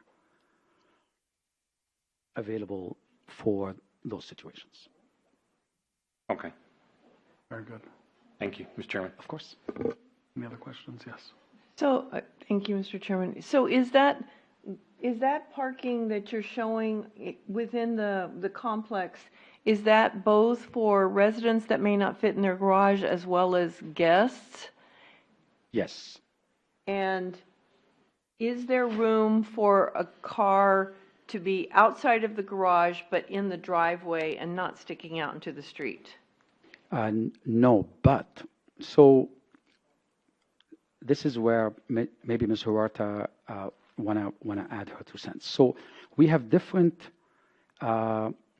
street dimensions. Mm-hmm. Okay, these are all private. I understand. Drives, I guess. Thank you. So we have one here, for instance, that is 30 feet wide. Okay, there are no garages here. All the entrances come from the back. Right? There's no reason why we cannot park on one side of this road. Right? Because it's a street, like 30 foot street. People park on 30-foot street. We are not allowing any parking on the 26-foot streets, drives, because they're fire lanes. So when you look at the fire plan, you will see that you're not allowed to park there. But you will be allowed to park here. There's lots of space for that. It's a long street, if that makes sense. Okay. I'm not going to mention anything about Sawyer Road being also, it's a 60-foot right-of-way on Sawyer Road. I know the pavement is small, but the right-of-way is massive. It's just that for some reason, like it's if you look if you drive down that street, you'll understand, it is a 60-foot right-of-way. May I ask another question? Before I agree to that, any other questions? Okay. All right. Yeah. So I know that you're saying that Sawyer Road has a large right-of-way, but I'm also concerned about the driveway to this complex coming out right at that curve on Sawyer Road. That strikes me that that's a dangerous place to have traffic coming out of this townhome complex or whatever you want to call it. Yeah. And I know that there's a second driveway towards the end, but why would you want that driveway at the curve? That's a good question. So we're going to go to the International Fire Code. And the International Fire Code says any development that exceeds 30 dwellings must have 2 entrances. Now, then the fire code proceeds to say that there's a calculation to determine the distance between those 2. And the calculation is like this. You need to take the diagonal from here all the way down to here. This is the longest diagonal. Divide it in half, and that should be your minimum distance between the 2 entrances. Now, you've probably seen a lot of people, like, the Sena project. They had that issue that forced them to go by the neighbors in order for them to have that distance. Otherwise, you need to sprinkle the whole thing. Now, in our case, we are sprinkling the whole thing, and we can get away with 1 entrance. But we're not. We don't believe it's safe to have only 1 entrance. We prefer to have an entrance, so that's why we put, effectively, there's like an entrance on this side here. We're still maintaining the fire code, as well as, so if we believe there's great visibility over there, just so you know, because the way we put it, you have full visibility into Sawyer as it's coming down this way, and then full visibility into the traffic, the incoming traffic this way. So it's much better than the triangle, where the one we had to put on top of the hill, where there's a blind spot. But still, it's better than having only 1 entrance, right? So this is the logic. I hope I answered your question. But effectively, the fire code dictates a lot of things, and sometimes the design doesn't make sense. But you must do it from a safety perspective. Now, we had suggested, anybody here knows what crisscross road is? Crisscross? Hold on. All right, so there's a road here. Mr. Shoddy, if you can Sorry. keep it brief. I'm happy to stop. Yeah, I think you've explained your point of view on this. We actually requested a 3rd entrance from here to potentially get an easement onto Crisscross Road, which is supposed to link Pass to Sawyer. Right. Just to add an extra measure of safety. Okay. Right. So it is all about safety. That's what's driving the behavior here. I appreciate it. Okay, thank you. All right, it is 7:57. Wow, and we'll open up this public portion of this meeting, sir. And for anyone else that wants to speak, raise your hand, and I'll invite you up to the dais. Okay. All right, thank you, Commissioners, for letting me speak tonight. My name is Carlos Alonso.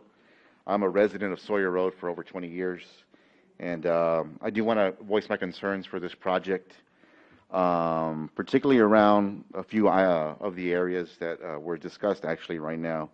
One for sure was the traffic. I think for people who do not live on Sawyer, it's not a main thoroughfare. It's a spoke off of Bandera. Yeah, there is Millstream that helps with alleviate that, but Sawyer is a dead end. There's nothing that goes beyond that. And I understand that a peak hour trip estimate for this project was done. And I guess at the time it was for 175 units. And that threshold that was met was just below by a quarter. So the threshold was 100. This was at 99.75 at the time. So that would trigger, if we would have met that threshold, that would trigger, of course, a full traffic impact analysis. While that may sound like a small difference on paper, we have to consider the real-world implications, especially since Sawyer Road, again, is not a main thoroughfare. And my question is this: did that particular study or that peak hour trip calculation include the added traffic from guests visiting the residence? What about the surge in delivery vehicles such as DoorDash, H-E-B, and Amazon, as these services are part of daily life now and will certainly be part of this addition and adding to the congestion in that road?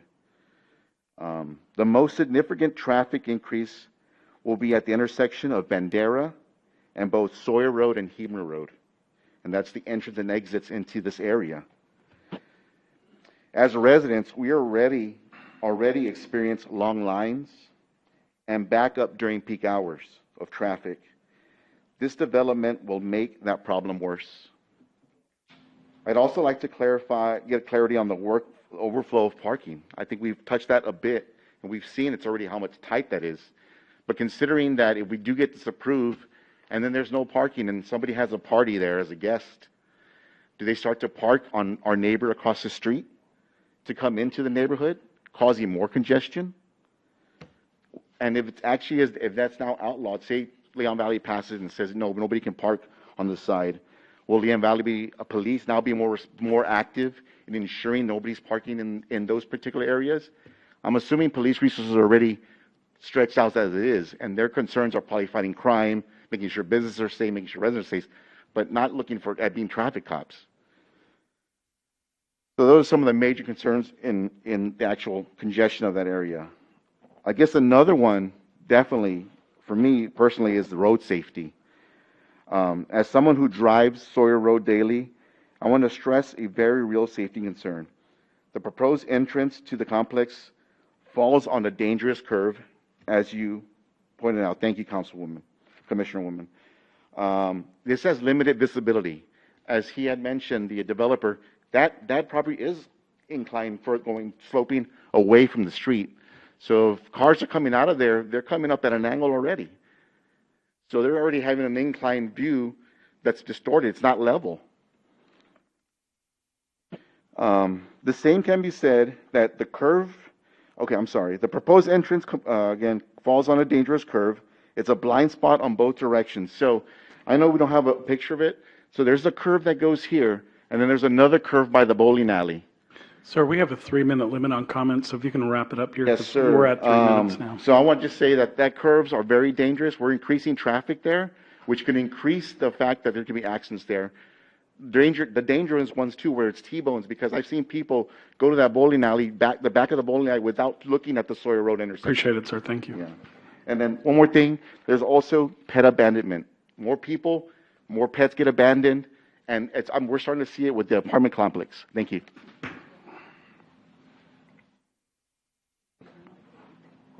Hello, my name's Linda I'm running the clock 'cause I Ceballos. guess they're not. I own the property across from this development that they're trying to do here.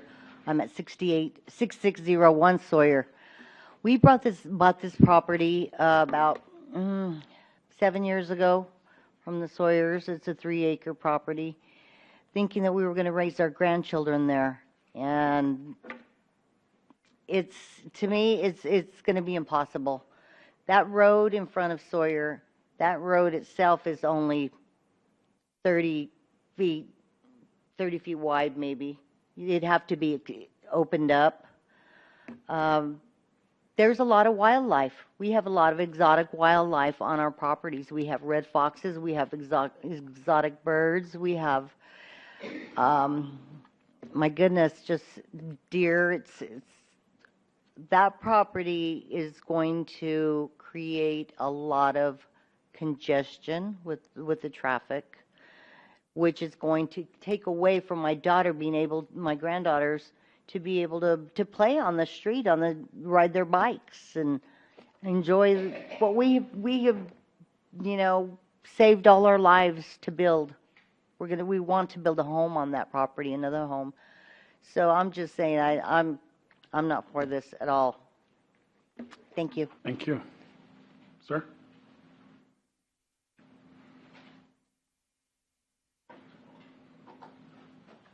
That's my wife, and of course, that's our property. Sure. Okay, the developer says he wants to put sidewalks on the street, curving sidewalks, so that's going to make this road even narrower.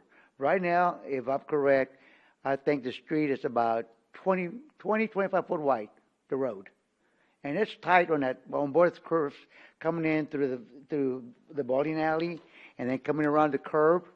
I mean, we live there, we drive it every day for the last 7 years, and we're getting close to our neighbors driving in and out. There's not a lot of room. So if you're going to add curb and sidewalks to the property, you're going to take away more of the road. It's going to be a little bit more dangerous. And of course, he did say he's going to take care of the big, huge oak trees that are worth hundreds of thousands of dollars, because I got one right across the street from my house. And that tree it's an oak tree. It was planted in 1936 from the Sawyers, and that oak tree is worth $100,000. I know he's got at least 5 or 6 there. They're going to be taken out completely. You know, wildlife, fox, deers. We have ducks that go in there. I mean, there's all kinds of stuff. So I'm just letting you guys know that the traffic is going to be bad to me. So let's see. Hopefully, you guys can understand the residents there. We want it to be safe for our children and our residents, so that we don't have any accidents coming in and out of our residents. Thank you. Appreciate it, sir. Thank you. Anyone else? No? All right, it is 8:05, and I'll close the public portion of this meeting. Ma'am, sorry, per agenda item, we only allow one comment, so sorry about that. Yes, okay. Can I do that now? Yes. Okay. I want to make a motion to approve this item as presented. Okay. I have a second. Mr. Chairman, a second. Okay. Mrs. Huerta, if you'd like to take a roll on this. And again, just want to remind our audience here, ultimately this will go to council and they'll have final say over this project. This is just a step on the way there, so. Okay. Ma'am, this is an open meeting. If you have questions afterwards, we can talk about it. Okay, we can start over here on the right with Commissioner Marsh. Nay. Commissioner Perry? Nay. Nay. Yay.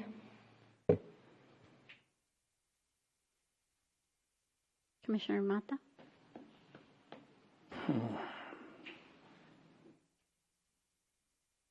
I'll say nay. Commissioner Fernandez? Nay.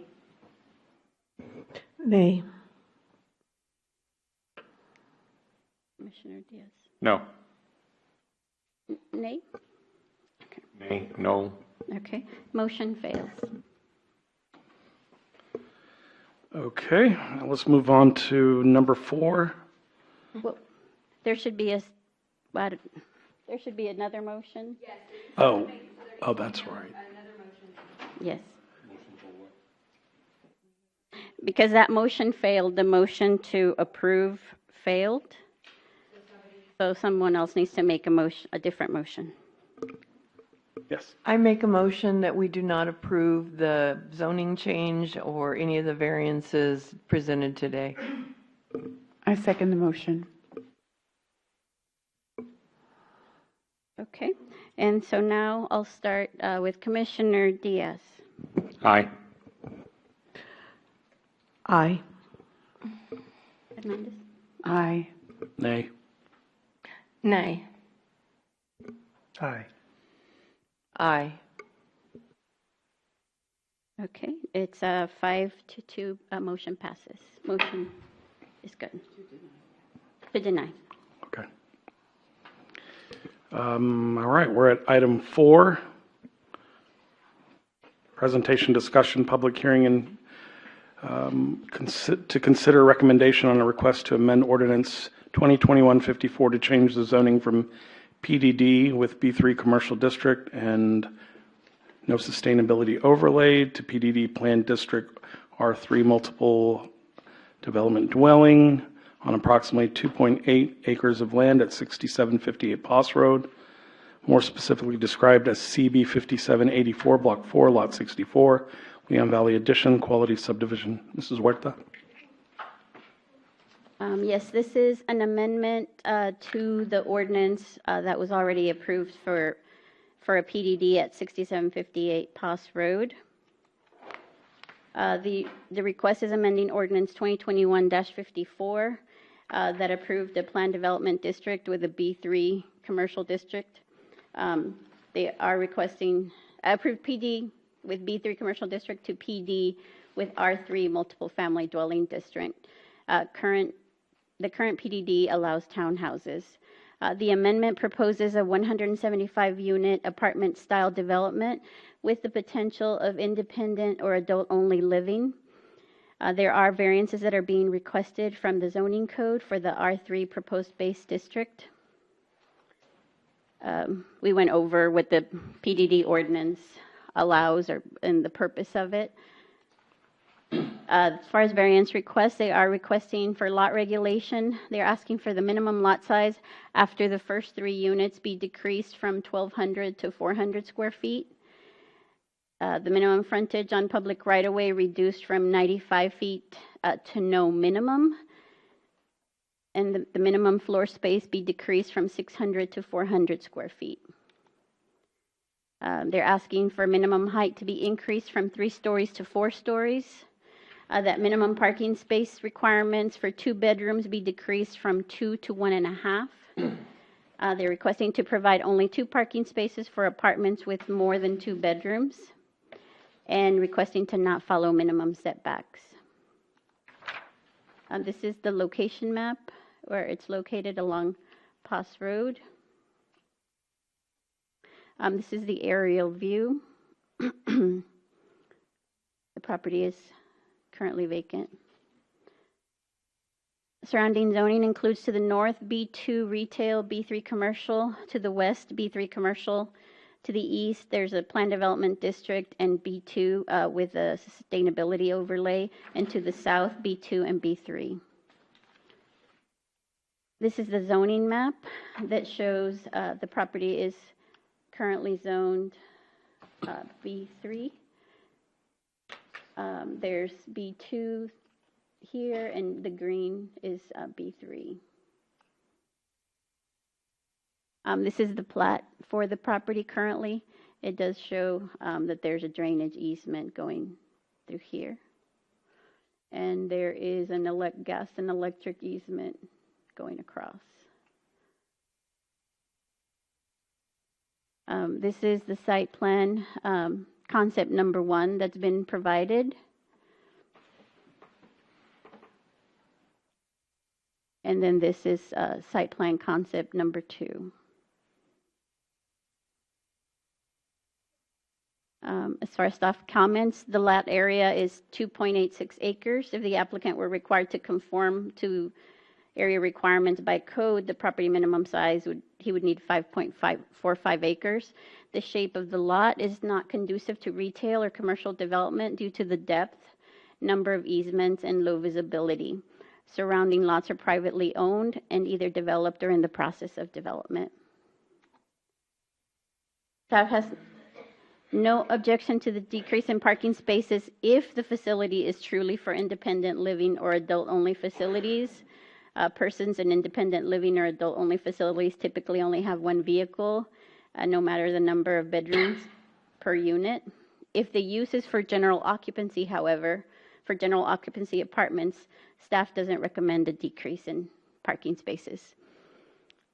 Roadways are internal to the development and they meet all requirements of the fire code. As far as the master plan, the proposed facility is in keeping with the master plan, which states that the Grissom Road corridor is commercial use with some multiple family dwelling, townhouse dwelling, and garden house uses. We did send notification to surrounding property owners within 200 feet. We sent 15 letters out. We did not receive any in favor or opposed or undeliverable. Staff recommends approval of either option of the amended PDD. They're both consistent and compatible with the city's master plan and surrounding uses. It would make good use of the property that has physical development conflicts because it is odd-shaped, has some difficult easements, and low visibility for retail and commercial use. We have no objection to proposed variances for lot requirements with the exception of parking requirements and minimum setbacks. The site plan must be revised to remove parking along Post Road that backs up into public right-of-way. They need to do all their maneuvering within their property line and are not able to maneuver back up into the public right-of-way. The site plan should be revised to provide exact number of proposed units, number of parking spaces provided, a percentage of landscaped area, and show the removal of the parking along Post Road that backs up into the public right-of-way. This is the public hearing and final recommendation regarding this proposed amendment, and it is scheduled for consideration by council on April 1st, and the public hearing will be scheduled on April 15th with City Council. As far as fiscal impact, all fees associated with this rezone request have been paid, and the development of a multifamily development will increase ad valorem and sales taxes in the city. Oops. That is all I have, and the applicant is also here if you have any questions or if you have any questions for staff. Yeah, Mr. Diaz. I have a question, Ms. Huerta. Can you go back to the slide that shows the footprint of the property? I was looking at something and it switched. Like this one, or? Yes, that, or one or two, is concept one or concept two, right? You guys go to concept one. So exiting of this property is going to be only strictly on Post Road, correct? Yes, as two entrances. Okay, that's question number one. Thank you for answering that. Second one, when will we know, or when will the city know if it's going to be adult living versus general? That would probably need to, it would not happen probably until they actually build it. Okay. When they'll decide, and see, it's difficult to then calculate parking because they didn't say for certain it would be only adult living. They said part of it may be. So it's difficult to determine. The parking requirements would be very different if it was an adult-only facility versus if it's a regular apartment complex. You see, apartment complexes people have. That's the question I was getting at. Is okay, how does this parking going to work? When will we know if it's adult versus the general public? Yes. You know, and I think council and ourselves should know this when it's being brought to us. So that's those are the questions that I have. Thank you, Mr. Chairman. Thank you. All right. Go ahead. I have a similar question because in my mind, adult living is very different than independent living because you can have two working adults that could have the two F-250s or whatever with the parking issues, or they could have an adult child living with them and they'd still meet the qualifications of adult living versus independent living, meaning an elderly person. But I have issues with the parking allotment because even an elderly person who's living in an independent setting may still have home care come in, or somebody to help them clean their house or whatever. So you're going to have those the HEB deliveries and all of that kind of stuff too. So I think there's some issues with the thing.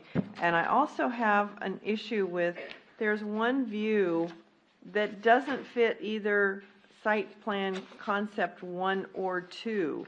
It's a totally different picture and I'm a little confused by it. Let me see. It's the one on page 72 of our packet, and this shows building 1 as kind of turned to the side, and building 2 is different than either one or picture 1 or 2. So I'm confused by that. That may be an old site plan. It says site topography with site plan number 2. Yeah, and it doesn't look like plan number 2. And I think maybe Mr. Shahadi might be better equipped to answer this one. Okay. As one of the exhibits that was submitted. That was the original first plan we submitted, and then we You- got comments. You want to come up on the mic a little closer? Yes, so this was the first plan that we submitted originally, and then we got comments on parking, et cetera, so we had to go back and redesign, and this is what we end up resubmitting. And we have, based on the new comments that we got, so this is basically it. So page 72 is not valid It's, anymore. well, it was, that's the previous one. That was the original plan. But it's That- no, that it's, got- it's been no longer. superseded by the previous Plan 1 and Plan 2. And may I ask one more question? What does flex space mean? Yeah, let's hold on. Any other questions from the dais? Okay, go ahead. So what does flex space mean? So flex space means flex. We can have. Well, I'm gonna, if you allow me to explain it. So flex space can mean a gym, can mean a common area, can mean both. It can mean also if we decide ultimately to convert the facility, which is I'm going to answer the question around when do we know when this is going to be. Well, it's not going to be. We are proceeding with it as an apartment complex, full on. Correct, yes. So we are proceeding with this plan as if it is just a regular apartment. So we should be held at the highest standard when it comes to parking.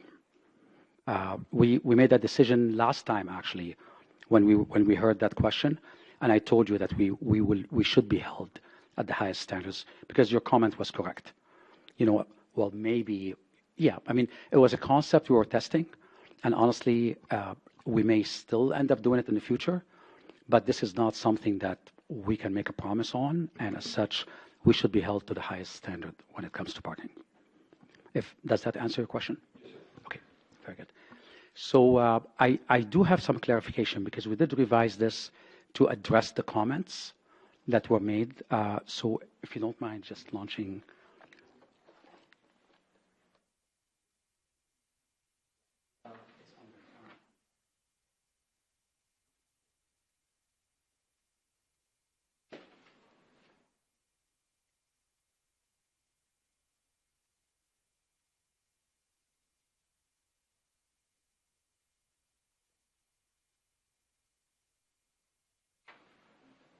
Thank you very much. So we purchased this property back in 2015. And this is the current zoning.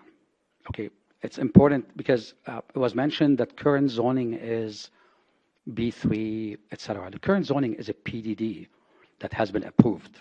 That's the current zoning. And the current zoning has 4-story structures already approved.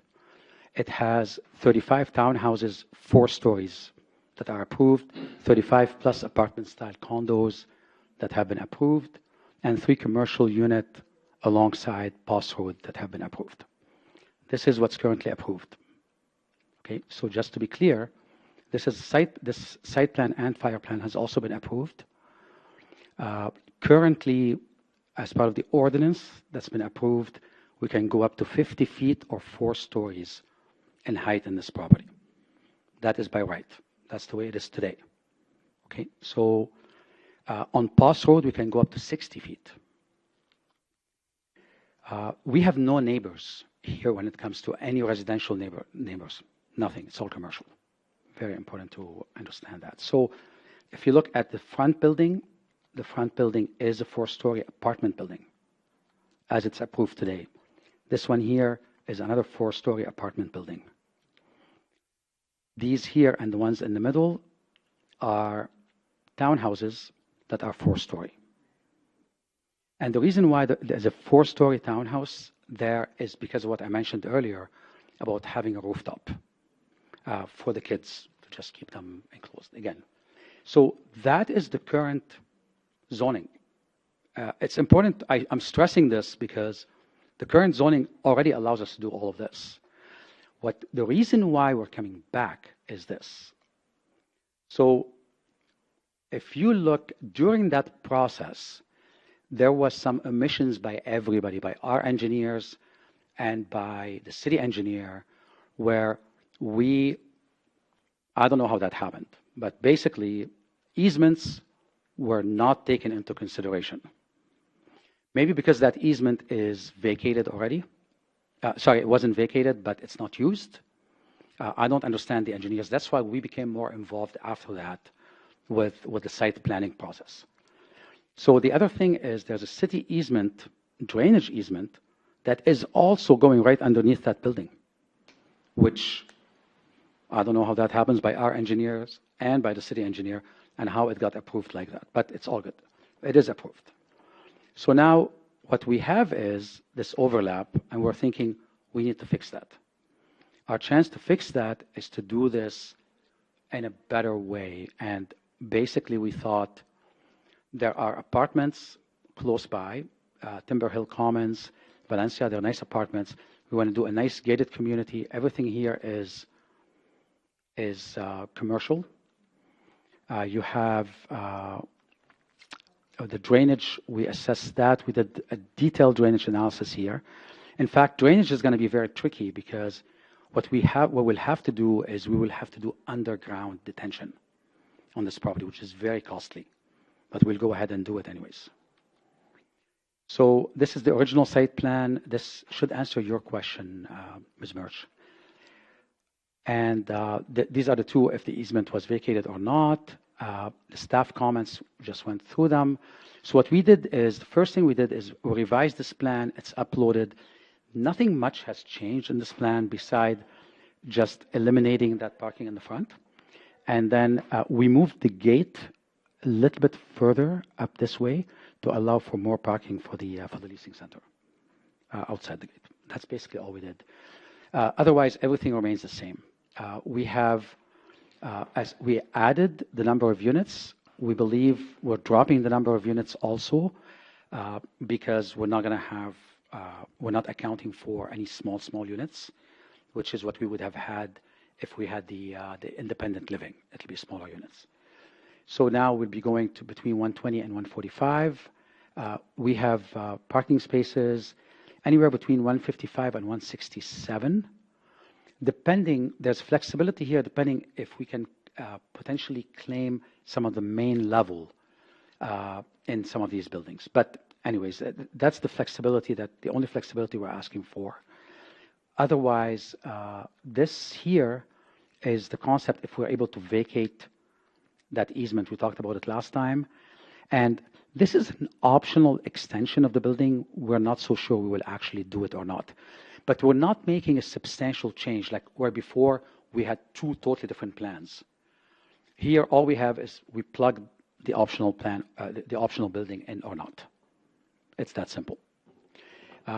If we decide in the future to turn it into an independent living, this could also be the area where they can have lunch and all of that. But that'll be if we ever decide to do it. We have that's the fire plan. It's well laid out. We're compliant. And I just highlighted here the changes that we made to the PDD, what we uploaded today to be able to serve those changes and the comments that we got. That's it. Okay. Thank you. Of course. All right, very good. It is 8:27, and we'll open the public portion of this meeting. Any comments, questions from the audience? No? 8:27, we'll close the public portion, and I'll entertain a motion on this agenda item. Mr. Chairman, I'd like to make a motion. I motion that we approve item number 4 as presented in the agenda. I'll second that. Okay, very good. Mrs. Huerta, I'd like to take the roll.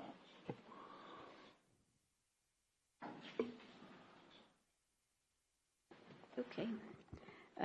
Starting on the right with Commissioner Murch. Sorry. Aye. Aye.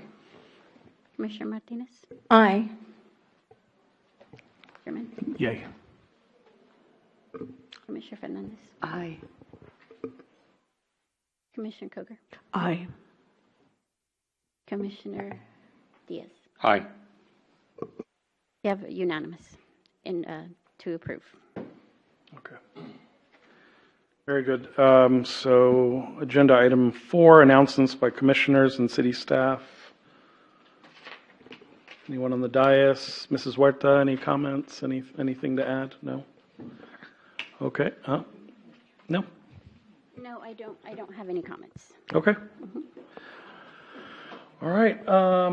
It is 8:29, and let's adjourn this meeting. Thank you.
Here.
Good. I saw that. I actually.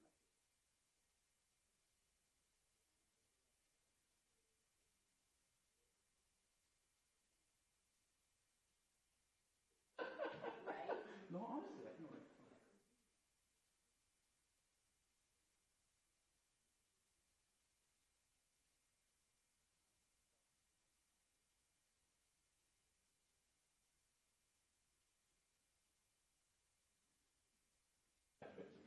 All right. Thank you so much, Suzanne. We'll talk soon.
Also, that means, like, I'm supposed to provide deadlines.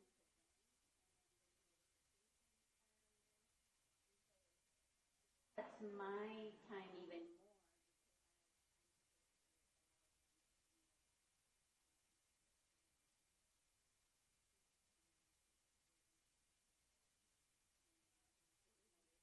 Yeah, there's a series of deadlines, so it would just. I can try. If you could fix it. Last week I was like,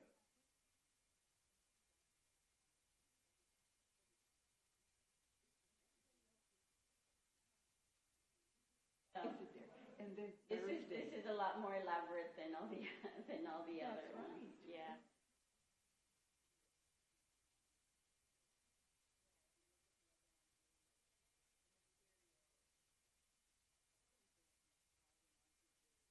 Yes, yeah.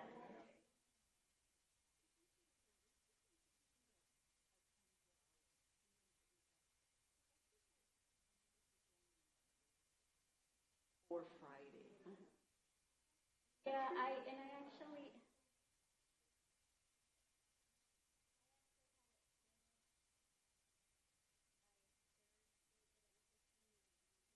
Like late in the afternoon.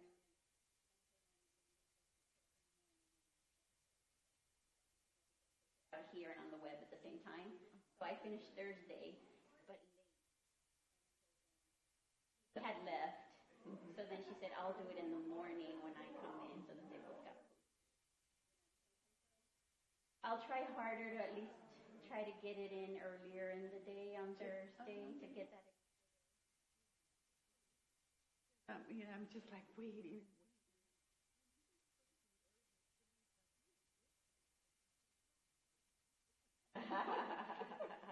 I'm like, it's not. I'm learning and I need the. Friday's a crazy day. I totally forgot, but I should have reminded everyone. I'll try to email them. He's kind of silenced me. I think as long as you like raise your hand and.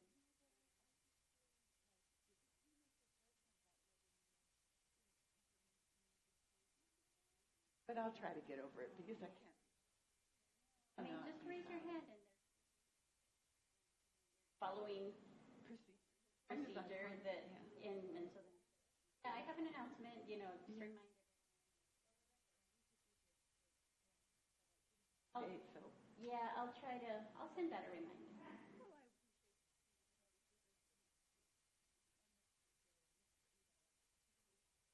By Friday, my hair's on fire and I want to go do.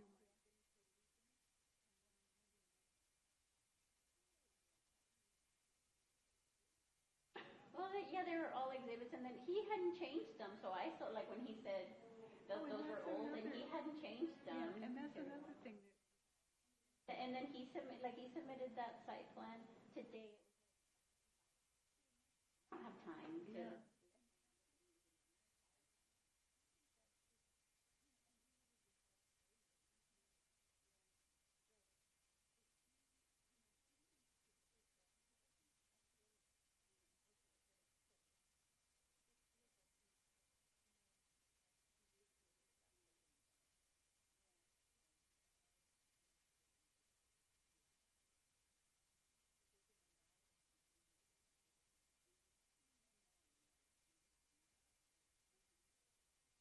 An analysis, yeah. I'm supposed to be thoughtful about Yeah, it. yeah, I understand.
Have a sweet night, girl. Thank you.